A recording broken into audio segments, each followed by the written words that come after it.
허환구의 라디오 오늘. 여러분 안녕하십니까, 허환구입니다. 내란 우두머리 혐의로 구속된 윤석열 대통령의 첫 형사재판이 오늘 있었는데요. 첫 형사재판은 13분 만에 끝났습니다. 윤 대통령 측에서 아직 기록을 거의 보지 못했다며 추가로 준비기일을 열어달라고 했고, 다음 달 24일 오전 10시 2차 준비기일을 진행한 뒤 바로 공판기일을 열기로 했습니다. 이어진 윤 대통령의 구속 취소 신문에서는 약 1시간 가까이 이어지며 공방을 주고받았는데요. 윤 대통령 측은 공수처의 수사와 중앙지검의 구속 기소가 모두 불법이라고 주장했고, 검찰은 적법하게 이루어졌다고 맞받았습니다. 오늘 오후 3시부터는 윤 대통령 탄핵 심판 10차 변론이 있었죠. 윤 대통령은 변론 시작 직후 5분 만에 퇴정해 버렸습니다. 특별한 이유는 밝히지 않았는데요. 탄핵 심판 막바지죠. 끝까지 잘 마무리되길 바랍니다. 안동문화 방송 라디오 오늘 광고 듣고 시작합니다.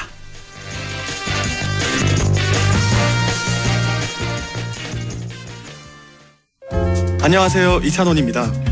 발이 편하면 하루가 편하죠. 바로 서서 바로 신는 바로인 슈즈. 특허 기술의 놀라운 착화감으로 신을 때 편하고 신을수록 더 편안한 바로인을 경험해보세요. 편안함의 시작, 바로인 슈즈.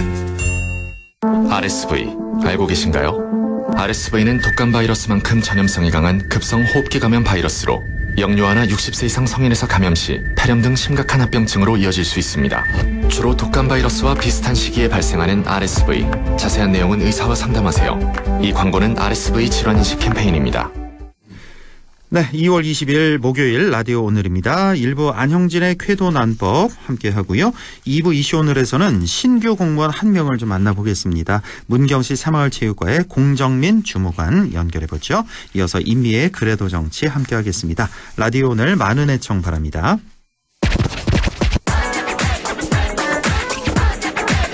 네, 안형진의 쾌도 난법, 안형진 변호사 나와 있습니다. 어서 오십시오. 안녕하십니까, 안형진 변호사입니다. 네, 자, 안동 도산면에 있는 국제 컨벤션 센터를 비롯한 3대 문화권 사업 단지를 기존의 민간 위탁 운영에서 한국정신문화재단이 위탁 운영하기로 했습니다. 지난주에 저희가 또 인터뷰를 했었는데요. 저조한 관람객, 또 적자 운영 등의 문제를 해결할 수 있을지에 대해서 지금 논란이 많습니다. 오늘 그 해결 방안에 대해서 얘기를 나눠보죠. 네, 시작해 주실까요? 네, 그 산골짜기에 약 한 1,400억 원이 넘게 예산을 투입해가지고 컨벤션 센터, 세계 선비 문화공원 등을 조성했는데 관람객도 저조하고 적자 때문에 계속 예산이 들어가서 문제인데요. 예. 잠시 현황을 살펴보면요. 2024년 8월 안동시가 공개한 자료 중 3대 문화권 선도 사업의 운영비 지출을 보면요. 지난 2022년 5월부터 12월까지는 29억 800만 원, 2023년도는 53억 원, 2024년도는 약 56억 원 등 약 138억 800만 원의 운영비가 소요된 것으로 산출되었습니다. 그러니까 지난 22년 5월부터 이제 운영을 시작했나 보네요. 그렇죠? 그렇습니다. 네, 그래서 1년에 보니까 한 50억 원대 그 정도 운영비가 그렇습니다. 소요되고 있다. 그렇게 네네. 보면 되겠네요. 대략. 예. 네. 그 반면 수입은 2022년에 2억 6,700만 원, 2023년에 3억 7,600만 원. 한 총 6억 4,300만 원이었는데요. 예. 2024년을 넉넉히 잡아서 한 10억 원으로 가정해도 그동안 이 3대 문화권 선도 사업에는 대략 한 120억 원의 적자가 발생한 것으로 계산되는 거죠. 이게 이제 원래 원가 용역에서 예상한 적자액 46억 원을 훨씬 넘어선 액수인데요. 한 연간 한 40억 정도 적자가 난 거죠. 아이고, 그렇군요. 그러니까 들어가는 비용이 한 50억 원대고 네. 수익이 넉넉히 잡아도 한 10억 원 정도고 그래서 연간 적자가 40억 원 정도 난다. 이거는 사실 글쎄요. 이거 시에서 운영하는 거다 보니까 이렇게 운영이 되는 거지 사실 개인이 이런 사업체를 운영한다는 건 있을 수가 없는 그렇죠. 그런 상황이죠. 예. 사실 공적 사업은 적자가 난다고 해서 무조건 아니다 이렇게 해서는 안 되는 게요. 왜냐하면 공익성이나 그 역사적 의미 등을 보아야 하기 때문입니다. 그럼요. 적자가 나더라도 꾸준히 지속할 사업은 또 따로 있는 거예요. 그렇습니다. 예, 그게 공공기관의 역할이고. 예를 들어 경상북도 독립운동기념관의 경우에는 우리가 예산을 투입해서라도 보존하고 홍보 보호해야 할 독립운동의 성지로서의 가치 및 정신 뭐 이런 게 있기 때문인데요. 그럼요. 예. 근데 이 3대 문화권 사업을 보면 뭐 이렇다하게 뚜렷한 뭐 공익성, 역사성 있다고 말하기에는 애매한 측면이 있거든요. 네. 반면에 1년에 예산을 막 40~50억씩 축 내니 그게 문제죠. 더 문제는 민간 위탁 운영 방식에서 이제 공적 운영 방식으로 바꾼다고 해서 뚜렷한 해결책이 보이지 않는다는 점입니다. 그러니까요. 그러니까 이 3대 문화권 사업 같은 경우도 뭐 공익성이 아주 없다라고 보기에는 좀 애매한 건 있긴 있어요. 뭐 여기서 뭐 공공 행사 같은 것도 컨벤션 센터에서 몰아주기서 해석했다니까. 거기서 하면 안 되는데 자꾸 그거 살리려고 하다 보니 안동 시민들이 애먹고 공무원들 애먹한다는 게 제 소견인데요. 예. 그 행사하면 진짜 애먹습니다. 그러니까요. 예.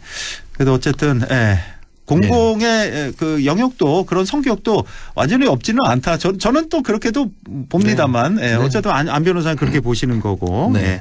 어쨌든 이렇게 적자가 꾸준히 나고 있고 앞으로도 이게 좋아질 기미가 있으면은 뭐 이해를 할 텐데 그렇죠. 그럴 기미가 전혀 안 보인다. 현재로서는 그렇습니다. 예. 그런 말씀이시고요. 예. 이게 사실 계속 원래는 문제 제기조차 잘 안 됐습니다.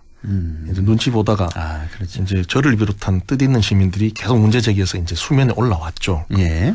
근데 사실 문제 제기만 되고 있고 비판만 되고 있지 해결책이 참 안 나오고 있는 건 사실입니다. 해결책이 있어야 될 텐데. 네.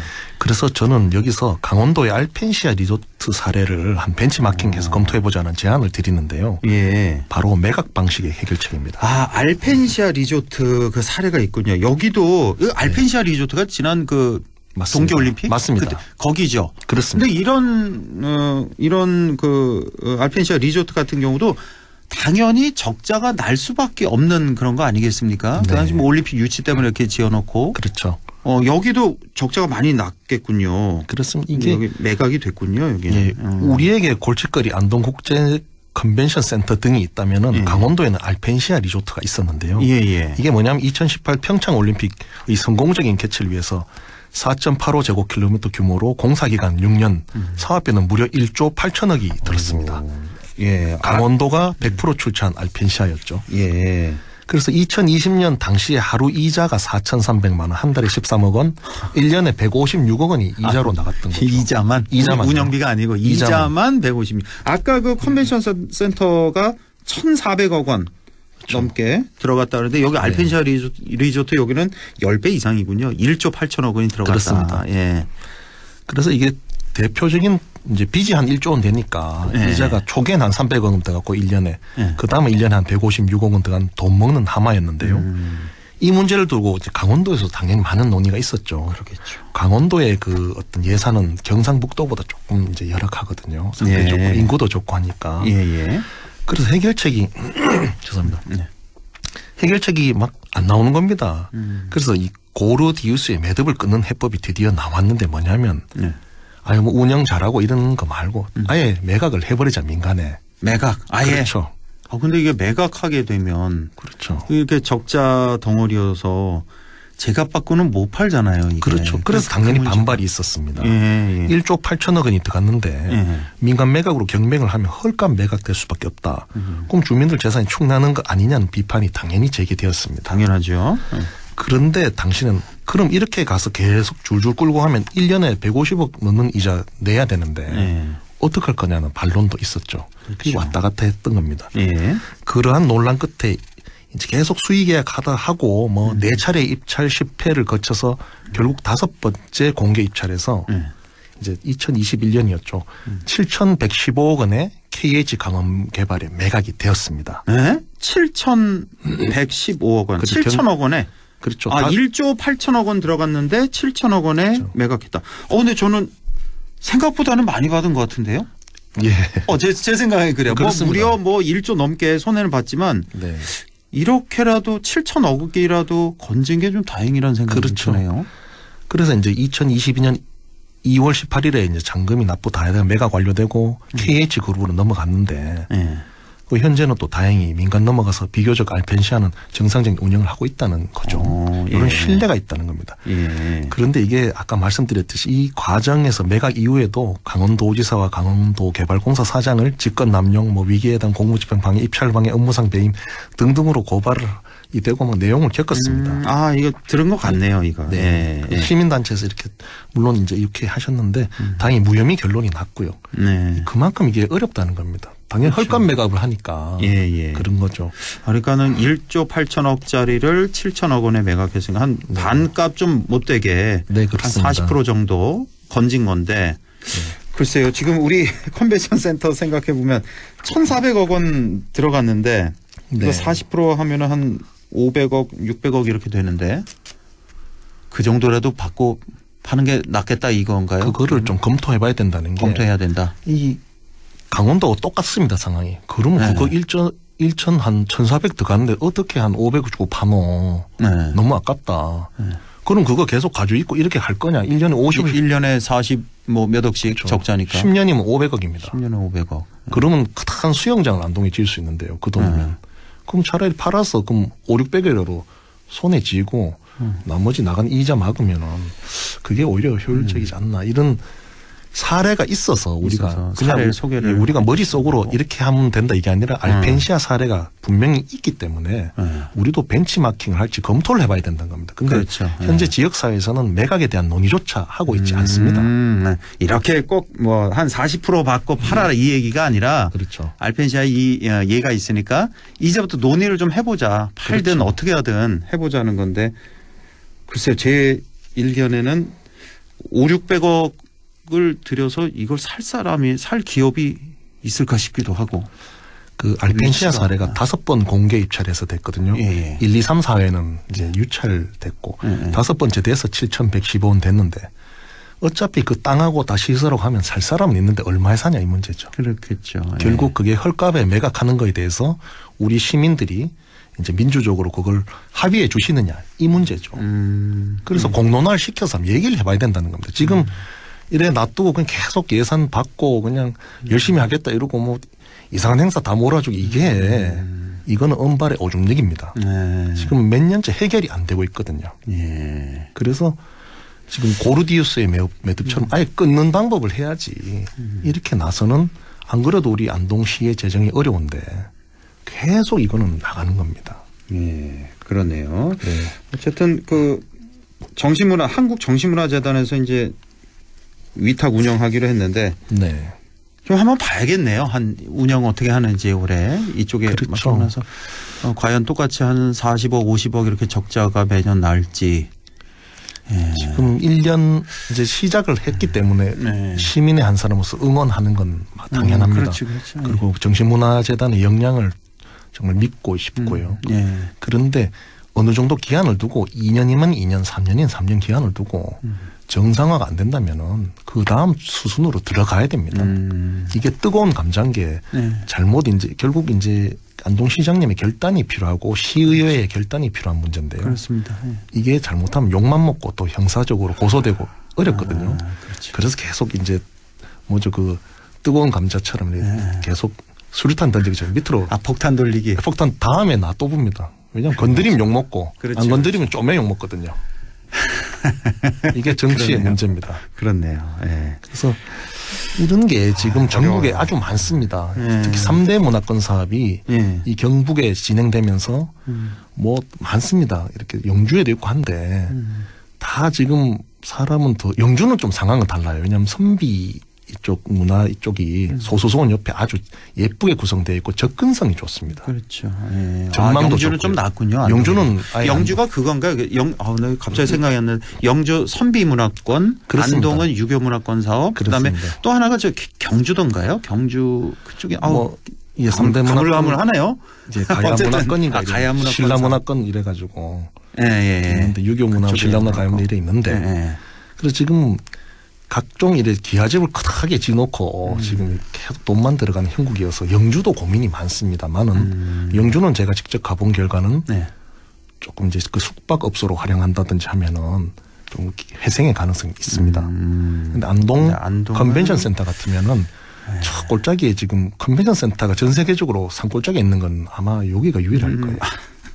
뭐 회의하고 밥 먹을 때가 있어야죠. 회의하고 어디서 잡니까? 그러니까요.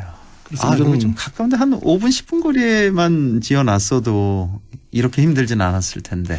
그때 밀어붙인 몇몇 정치인들이 있습니다. 네, 뭐 누군지는 알 것 같은데. 네, 참 할 말 아닌데요. 그러니까 이거를 고칠 생각 안 하고 자꾸 이제 이거를 어떻게든 해보자 이렇게 하니까 스텝이 꼬이는 거죠.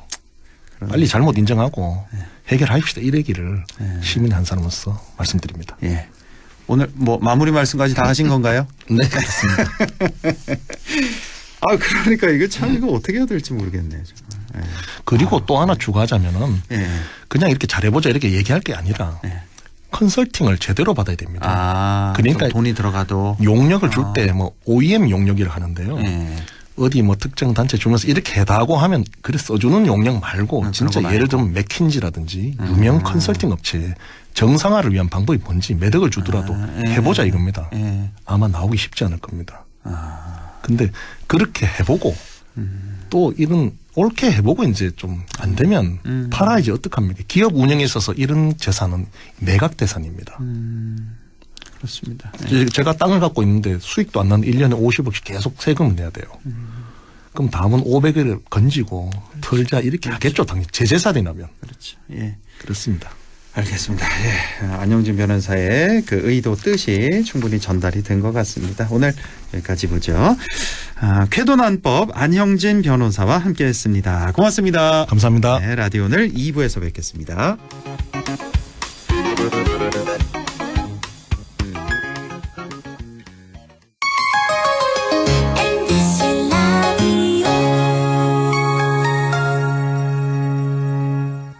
나에게 딱 맞는 대학, 나에게 꼭 맞춘 대학. 나만의 경쟁력을 원한다면 안동과학대학교로 오라. 시대에 딱 취업 중심 실전학과, 학생의 꼭 현장 중심 실무교육, 취업에 맞춤, 내 꿈에 맞춤, 나의 드림핏 안동과학대학교. LG전자 베스트샷 안동 본점 오픈 1주년 기념 빅 세일. 역대급 할인 혜택과 다양한 사은품도 아낌없이 팍팍. 가격까지 체크하니까 완전 럭키잖아. 2월 7일부터 27일까지 LG 베스트샷 안동 본점 오픈 1주년 빅 세일. 오늘도 안전하게 음주운전 예방수칙 알려드립니다. 첫 번째, 술자리가 예정된 경우 미리 귀가 방법을 정하고 차는 가져가지 않는 것이 안전합니다.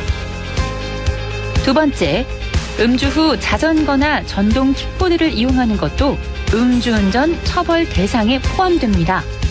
세 번째, 과음을 한 다음 날에는 대중교통을 이용해 주세요. 숙취 음주운전 역시 처벌 대상입니다. 네 번째, 음주운전을 방조하는 경우에도 3년 이하의 징역형 또는 1,000만 원 이하의 벌금형에 처해질 수 있습니다. 적극적으로 말려주세요. 위험한 음주운전 미리 예방하여 소중한 생명을 지켜주세요.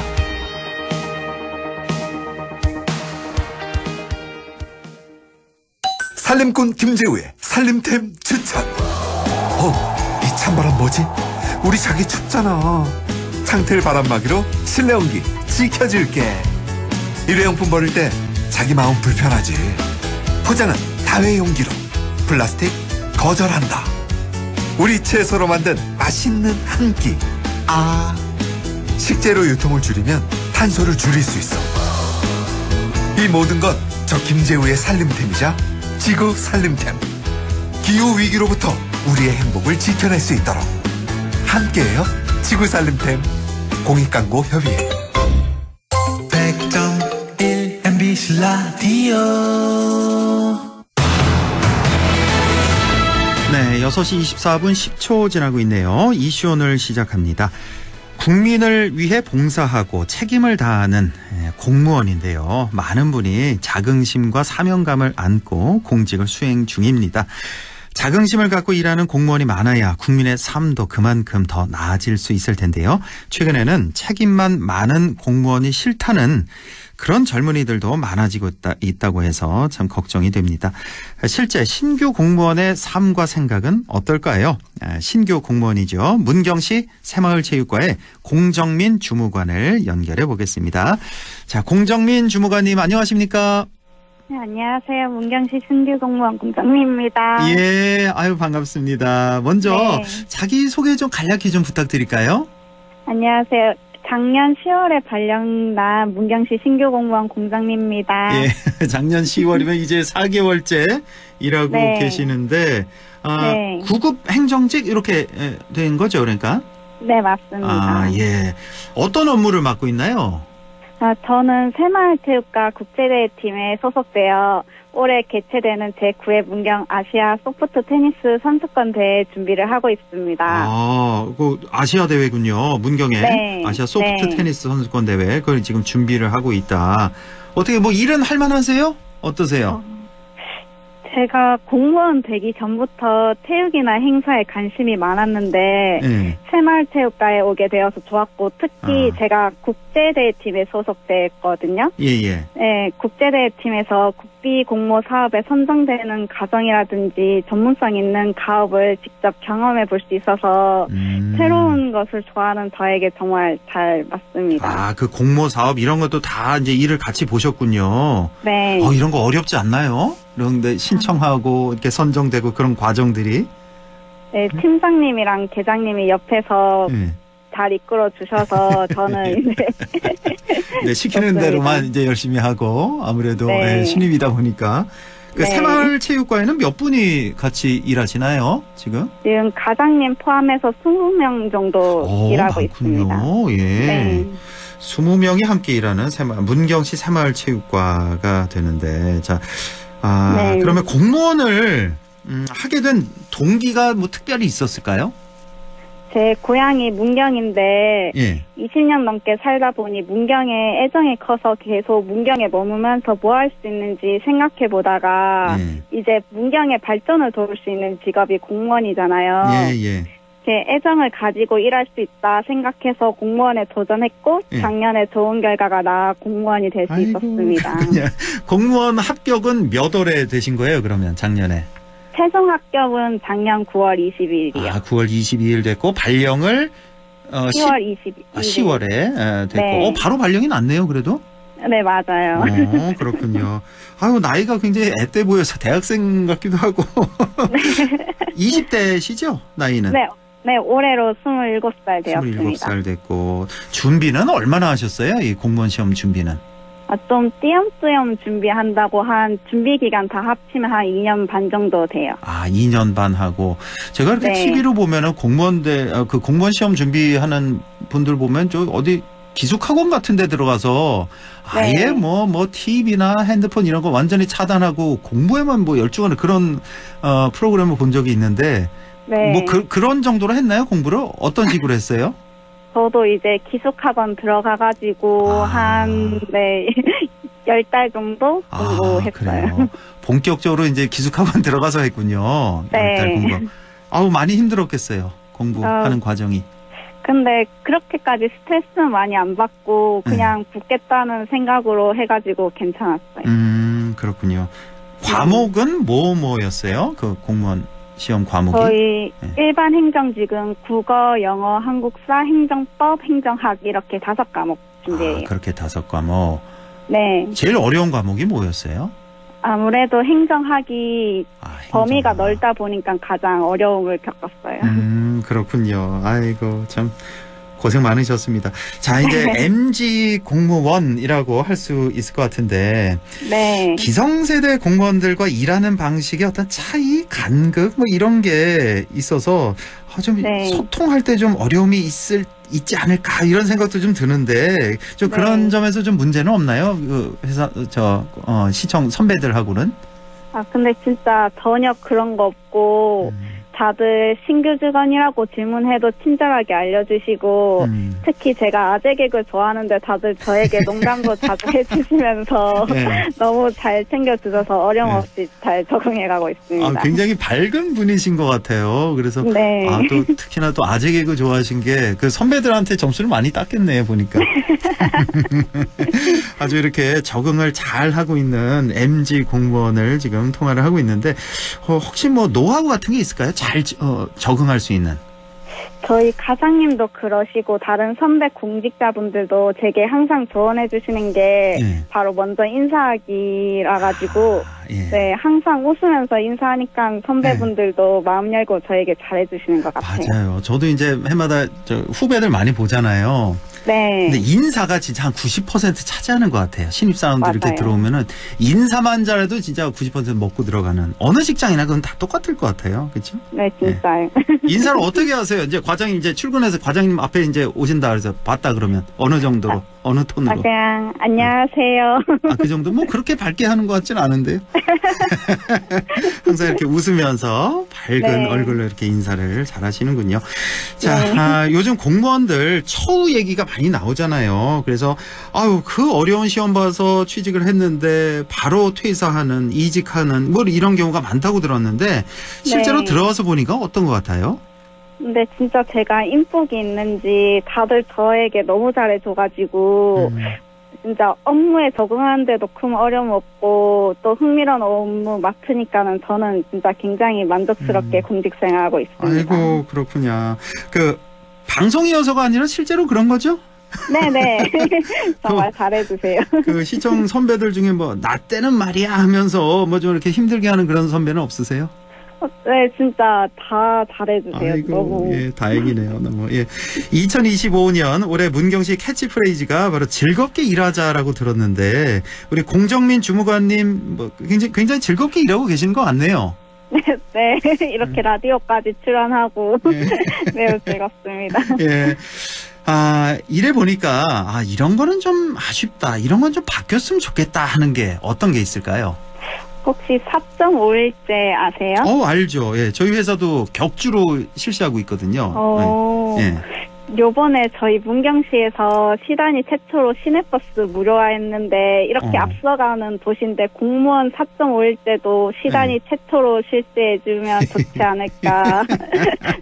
4.5일제니까 금요일 같은 경우는 이제 4시간만 근무하는.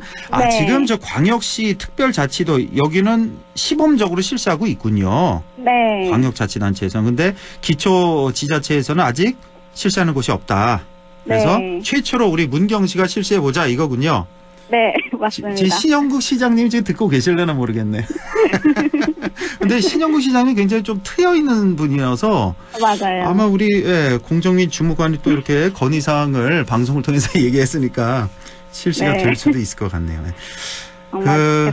공무원 월급이 너무 적다 그런 얘기 많잖아요. 네. 그 월급 적은 건 좀 불만 있죠, 솔직히. 더 많으면 확실히 더 좋겠죠. 그러니까요. 예. 공무원들 또 민원인 응대하는 것도 많이 힘들다고 하던데. 맞아요. 스트레스 받는 동기들 많더라고요. 그렇죠. 근데 새마을 그 체육과 같은 경우는 그렇게 민원이 그렇게 많을 것 같지는 않은데요. 이렇게 좀 단체나 시설팀이 있어가지고 아무래도 이제 업체분들이나 이제 단체분들 상대를 좀 많이 해가지고 조금의 어려움은 겪고 있는 것 그렇군요. 같아요. 알겠습니다. 저 준비된 시간이 다음 순서가 이제 녹음이 미리 돼 있어서 마지막으로 방송을 통해서 하고 싶은 말씀 간략히 좀 해주시죠. 인사. 네.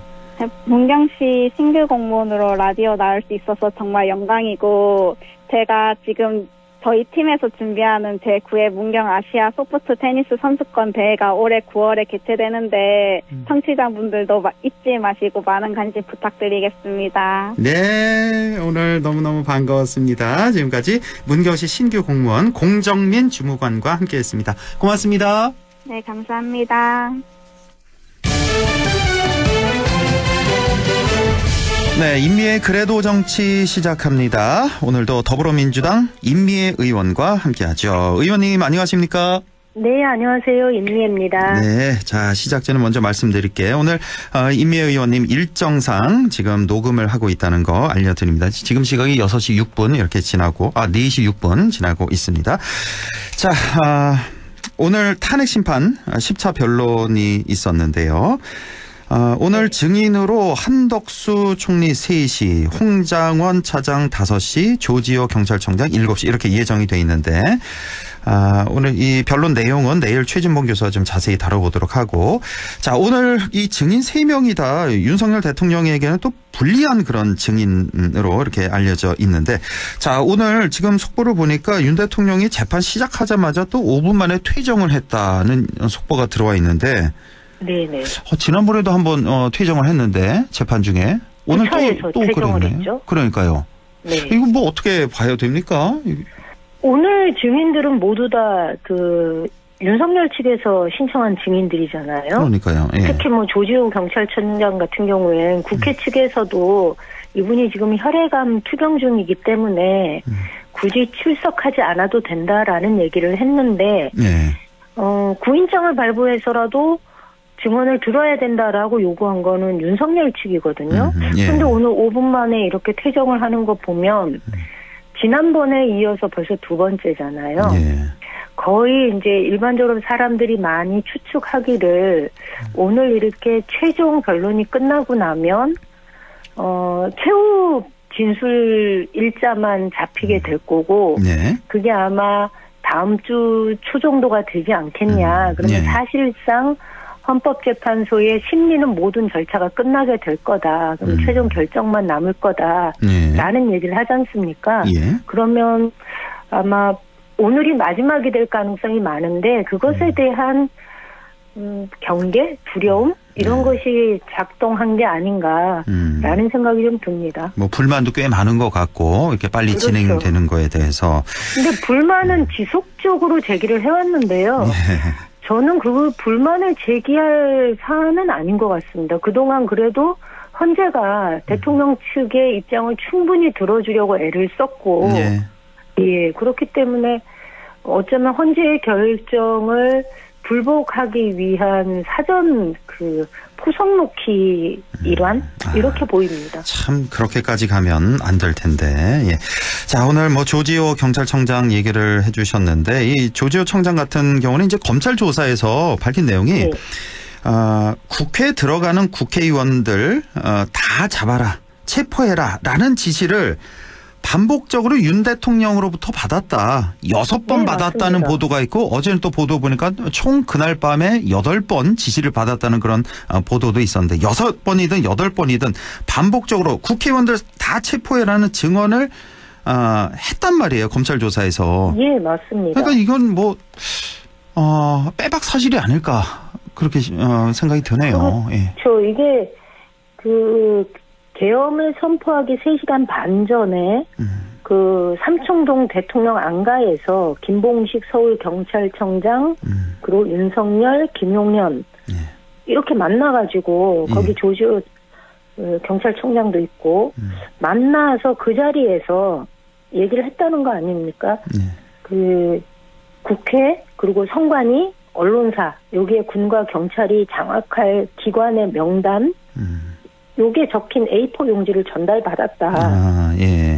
그리고 계엄 선포 이후에 대통령이 6번이나 직접 전화를 걸어서 포고령 1호에 근거해서 정치인 체포해라. 싹 다 잡아라. 라고 얘기를 했다는 거 아니에요. 그런데 그런데 18일 날 그러니까 9차 변론 때요. 대통령 측 변호사가 이렇게 얘기를 해요.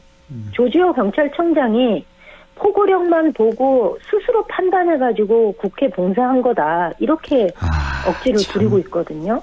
18일 날 9차 변론 당시에 윤석열 측 송진호 변호사가 조지호 경찰청장이 포고령만을 보고서 그냥 스스로 판단해서 국회 봉사한 거다. 이렇게 주장을 하거든요. 그러니까 이 아픈 사람, 그 몸으로 이 계엄령 이후에 본인이 직접 지시를 6번씩이나 전화를 걸어서 해놓고 이제 와서 수행을 한 사람을 재물 삼아서 빠져나가려고 하는 게 얼마나 구차한지 모르겠습니다. 홍장원 전 차장 같은 경우도 이제 지난번에 또 증언대에 섰었는데 한 번 더 불려 나온 겁니다. 자, 이 홍 전 차장 진술 신빙성에 이제 윤 대통령 측에서 이제 흠집을 내기 위한 그런 노력을 계속 보여왔잖아요. 이제 한마디로 메신저를 이제 공격을 하는 건데 지난번에 그 윤 대통령이 직접 또 발언을 했었죠. 그 전화 통화할 때 내가 술을 좀 마셔봐서 아는데 홍장원 차장 당시 술 마신 음성이었다라고 한다든가 아니면 전 정권 때 뭐 인사청탁을 했다든가 뭐 이런 식으로 해서 이제 흠집 내려는 그런 모습을 많이 보였고 하지만 홍장원 차장 같은 경우는 굉장히 좀 꿋꿋한 굉장히 일관된 그런 진술을 쭉 보여왔는데 오늘도 마찬가지 그런 진술이 계속 이어질 것 같네요. 저는 진술에 큰 변화가 있을 거라고는 생각하지 않습니다. 그렇죠. 예, 이분의 경우는 일관된 것도 일관되지만 실제로 체포 명단을 받아 적는 중에 이게 미쳤다라고 생각을 했다는 거잖아요. 그러니까요. 예. 예. 그리고 불러주는 명단을 더 이상 적지 않았다라고 얘기를 증언을 한 걸로 봐서 이미 당시에 이 계엄이라는 것이 얼마나 위헌적, 위법적인 사태이고 이게 도저히 지금 21세기 대한민국의 국격에 어울리지 않는 행위인가라는 것을 그때 이미 판단을 한 거거든요. 그러니까요. 예. 예. 그래서 저는 오늘 진술에서 어쩌면 최대한 흠집을 내려고 대통령 측에서 변호인단이 그렇게 작업을 하겠지만 진술에 그렇다고 해서 그것을 위협으로 느껴서 번복하거나 이런 일은 없을 것 같습니다. 참 너무나 끝까지 찌질한 모습을 보이고 있는 그 윤 대통령 측 변호인단의 모습인데 그러니까 그 14명의 명단을 당시에 들었다. 그러니까 한 10명까지는 받아 적다가 미쳤다. 이건 정말 미친 짓이다라고 생각해서 나머지 그 다음부터는 적지 않았다는 그 진술 증언을 했던 그 기억이 나네요. 자, 한덕수 총리 어제 이제 탄핵 심판이 있었잖아요. 자, 한 총리는 자신의 탄핵 심판 사건을 윤 대통령 탄핵 심판보다 좀 먼저 심리해서 선고해달라 이렇게 요청을 했다고 하는데 이게 뭐 특별한 이유가 있는 걸까요? 왜 대통령보다 자신을 먼저 심판해달라? 왜 그런 걸까요? 그게 저는 당연한 것 같아요. 만약에 그렇죠? 윤석열의 탄핵이 만약에 결론이 나게 되면 그것과 연관되어 있는 자신의 심리에 일정한 연관성이 있을 수밖에 없고 그러니까 최대한 여기 얽히지 않으려고 하는 그런 몸부림이라고 보거든요. 그러니까 지금 얘기는 어제 심리 하루로 끝난 거잖아요. 예, 아마 결론이 나는 데는 한 일주일 정도 걸리지 않을까 이런 추측을 할 수 있는데 말로는 이제 국정 공백을 막기 위해서 심판을 신속하게 해달라라는 의견서를 4번을 냈다고 해요. 그리고 계엄에 대해서 전혀 몰랐다라고 얘기를 하지만 그래서 자신은 전혀 책임이 없다 이렇게 얘기하지만 저는 전후 과정을 봤을 때 결코 국정 운영의 2인자잖아요. 예, 이 책임으로부터 자유롭지 못하다라는 것을 저는 잘 알 거라고 생각합니다. 그렇기 때문에 윤석열 대통령의 탄핵 심판보다 본인이 먼저 빠져나가고 싶어하는 그런 이제 지금은 다들 자기 살기 바쁜 것 같아요. 그렇습니다. 예, 주요 내란 업무 종사자들이 자기 살기 바빠서 서로에게 책임을 떠넘기고 있는데 정작 책임을 져야 할 윤석열 대통령은 오히려 아랫사람들한테 모든 책임을 떠넘기고 있는 그런 상황이 계속 반복되고 있는 거죠. 참 이런 사람들이 대한민국을 운영을 했다니 참 기가 막힙니다. 자, 홍준표 대구시장 얘기를 좀 해보죠. 줄곧 이제 명태균 씨와의 관계를 부인을 해왔습니다. 사기꾼 취급을 했는데 최근에 이제 홍 시장의 아들이 명 씨와 수차례 연락을 주고받은 사실이 언론 보도를 통해서 알려졌습니다. 그래서 홍 시장이 어제 대변을 했는데 우리 아들이 명 씨에게 감사 문자를 한번 보낸 게 다다. 그게 뭔 문제냐 이렇게 해명을 했던데 그 카톡을 주고받은 내용을 보니까 그 아들이 홍 시장 아들이 그 콘서트 티켓 아주 지금 대박난 티켓이 있는데 이거 명 사장님께 이게 드리겠습니다. 언제든 말씀 주세요. 그래서 주고받고 또 21년에 홍 시장이 이제 한나라당에 당시에 이제 복당을 했는데 그것에 대해서도 아들이 또 감사 인사를 또 전했던 이런 카톡 내용이 공개가 됐단 말이에요. 아니 그게 저는 호미로 막을 걸 가래로 막는 일, 뭐 이젠 가래로도 못 막을 일이 자꾸 벌어지고 있다고 보는데요. 21년도에 홍 시장이 자유한국당에 복당한 날 아들이 문자를 보냈다 그러잖아요. 아버지가 사장님을 신뢰하시고 무척 감사해야 한다 이런 문자를 보냈다는 거예요. 예. 아버지가 사장님을 신뢰하시고 이 얘기는 이런 이 명태균과 홍준표 아버지의 그 가교 역할을 본인이 하고 있었다는 거를 아버지도 안다는 거잖아요. 그럼요, 당연하죠. 예. 그런데 이거를 계속 발뺌을 하고 있고 거기다가 23년도 5월 15일 날은 홍 시장 아들이 홍 시장하고 윤석열 대통령이 갈등할 일은 없을 거다라는 내용이 담겨 있는 지역 신문 기사를 보내면서 잘 살펴봐 달라. 그러니까요. 이거 왜 보냈을까요? 그래서 왜 저는 이런 명백한 증거에도 불구하고 계속 이렇게 황당한 해명을 내놓는 홍준표 시장이 좀 본인이 이제 정통 보수주의자다 이렇게 얘기를 하는데 좀 어울리지 않는다. 이렇게 생각이 들어요. 뭐 내 아들이 명태균한테 속아가지고 문자 보내는 게 도대체 뭐가 잘못됐냐라고 얘기를 하는데 오히려 너무 뻔뻔스러운 변명 아닌가라는 생각이 듭니다. 그렇습니다. 한편 또 오세훈 서울시장도 마찬가지입니다. 오늘 아침 방송에 그 명태균 씨 변호사가 방송에 나와서 하는 얘기가 오세훈 시장 같은 경우는 이제 명태균 씨를 한 번 만났다? 그다음부터는 이제 만나주지도 않았다. 이렇게 계속 해명을 해왔잖아요.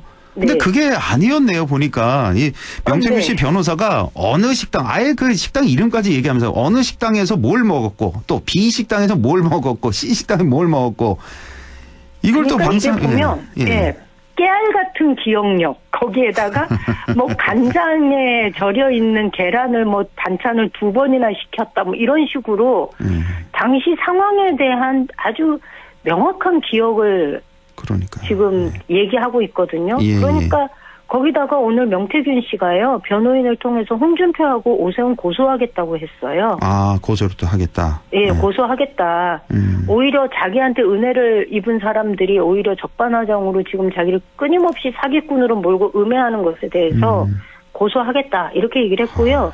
명태균 씨 말로는 이제 SNS를 통해서 이런 얘기가 올라왔어요. 시골에서는 돼지를 잔칫날 잡는다. 조기 대선 확정되면 뭐 두 사람 사기 정치자금법 위반으로 고소하겠다 이런 걸로 봐서 참 세네요.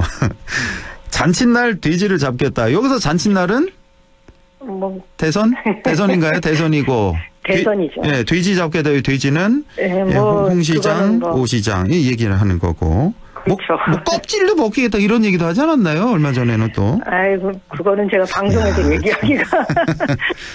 아유, 그나저나 이 명태균 게이트 이 수사가 그 창원에서 이제 서울중앙지검으로 옮겨져서 이제 어젠가요? 이제 새롭게 시작이 됐는데, 자, 이 의미가 바로 이제 본격적으로 김건희 여사 소환 조사하는 거 아니냐 이런 얘기가 많이 나오네요. 본격 수사가 시작되나요, 김건희 여사? 이게 지난번 12일 날이요. 김석우 법무부 장관 직무대행이 국회에 나와서 질의응답 과정에 이런 얘기를 해요. 김 여사에 대해서 여러 가지 소환조사 등을 시도할 것으로 알고 있다. 이렇게 답변을 하거든요. 그래서 저희가 볼 때는 헌법재판소에서 윤 대통령 파면 결정이 내려지면 대통령으로서의 불소추 특권이 사라지잖아요. 수사의 제약이 사라지는 거기 때문에 아마 그 수사에는 탄력을 받을 거다라고 생각이 드는데 어쩌면 이것이 검찰에서는 창원지검에서 서울중앙지검으로 보내면서 그 이유를 든 게 주로 그 수사 관련자들이 서울에 많이 살아서 뭐 이렇게 뭐 사건을 이송할 수밖에 없었다 이렇게 얘기하지만 우리 입장에서는 보면서 이것이 특검을 회피하기 위한 목적이 아니었을까라고 이거는 좀 추측을 하고 있습니다. 왜냐하면 명태균 특검은 지난번에 권성동 원내대표가 얘기한 것처럼 국힘 의원들의 상당수가 여기 연관되어 있는 거거든요. 그럼요. 네, 그거를 누구보다도 잘 알고 있는 검찰이 이것을 창원지검에서 수사됐던 거를 다시 중앙지검으로 보내는 건 이러거나 저러거나 특검이 사실상 지금 검찰에서 수사가 이루어지고 있으니 이거 그렇게 실효성이 있겠습니까? 라는 메시지를 주기 위한 그런 목적으로 옮긴 게 아닌가라는 생각이 듭니다. 그렇군요. 예. 자, 그나저나 경호처의 김성훈 차장이 있잖아요. 네. 그 경찰에서 지금 특수 공무집행 방해 혐의로 저 구속영장을 이제 청구를 했는데 이제 검찰 측에 신청을 했는데 이거 다 지금 검찰이 기각을 해서 얼마 전에 또 3번째 기각을 했단 말이에요. 한 번도 아니고 3번씩이나. 네.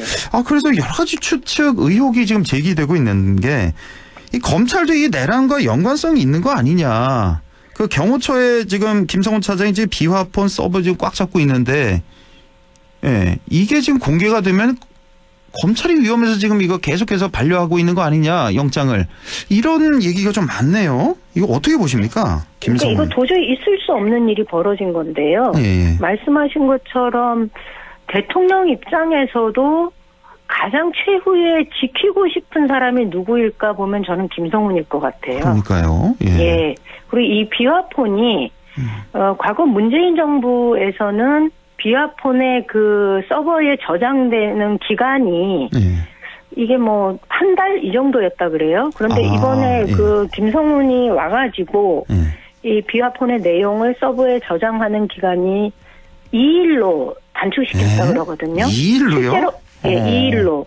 실제로 많은 부분에 있어서 증거인멸의 소지가 충분히 의심되는 상황인데 이것을 뻔히 알고 있는 심우정 검찰총장이 계속 이 사건에 대해서 반려를 하는 거는 저는 이 사건과 관련해서 저희 검찰이 과연 무관하냐라는 질문들을 많이 했었잖아요. 그렇습니다. 예.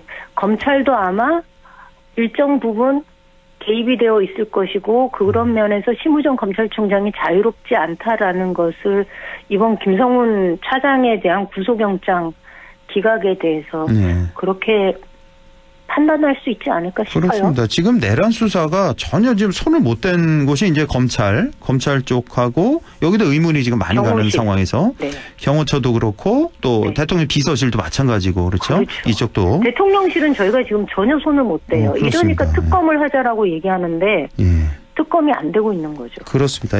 자, 이재명 대표에게 마지막 간단히 좀 여쭤보겠습니다. 지금 계속해서 이제 우클릭화하고 있고 중도 확장 이런 발언을 지금 계속 이어가고 있습니다.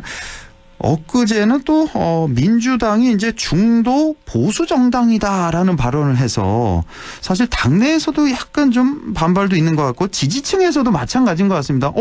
나는 분명히 민주당 진보 정당이어서 나는 지지하고 있는데 중도 보수 정당이라고 이렇게 의아하는 그런 분들이 많이 계실 것 같은데요. 이 발언에 대해서 좀 한번 여쭤보고 싶어서요. 네. 사실 민주당 내부에서는요, 민주당을 과연 진보정당이라고 할 수 있겠느냐라는 그 정체성에 대한 이야기들은 꽤 오래전부터 이야기가 되었던 거고요. 그 엄밀하게 따지면 민주당은 중도 보수가 적합하지 않냐. 그런데 내부의 스펙트럼이 너무나 다양한 거예요. 그렇습니다. 그리고 우리나라가 대한민국 정치가 진보정당의 그게 그렇게 두텁지 못하다 보니까 그것까지 아울러서 저희 민주당이 그 역할을 하고 있었는데 어쩌면 민주당의 정체성에 대한 규정 이런 것은 크게 과거에 논의되었던 것에서 다르지 않다라고 말씀을 드리고 싶고요. 두 가지 측면인데요. 하나는 왜 굳이 이 시기에 이재명 대표가 이런 발언을 했을까라고 보면 지금은 무엇보다도 내란을 종결하는 게 우선이고 그렇게 친다면 이 탄핵이 인용이 된다 하더라도 이번 대선이 결코 녹록지 않다는 건 누구나 알 수 있거든요. 여기에 헌법을 지키겠다고 하는 모든 세력들이 모여서 이번 대선을 승리로 이끌려면 저는 이재명 대표가 지금 시기에 모든 탄핵에 찬성하고 헌법을 지키겠다고 하는 세력 모여라라고 하는 깃발을 드는 거다라고 봅니다. 예. 그래서 저는 한편으로는 그렇게 이해를 하고 또 한편으로는 아마 이재명 대표가 그동안 과거의 정치적인 행보를 이렇게 보면요.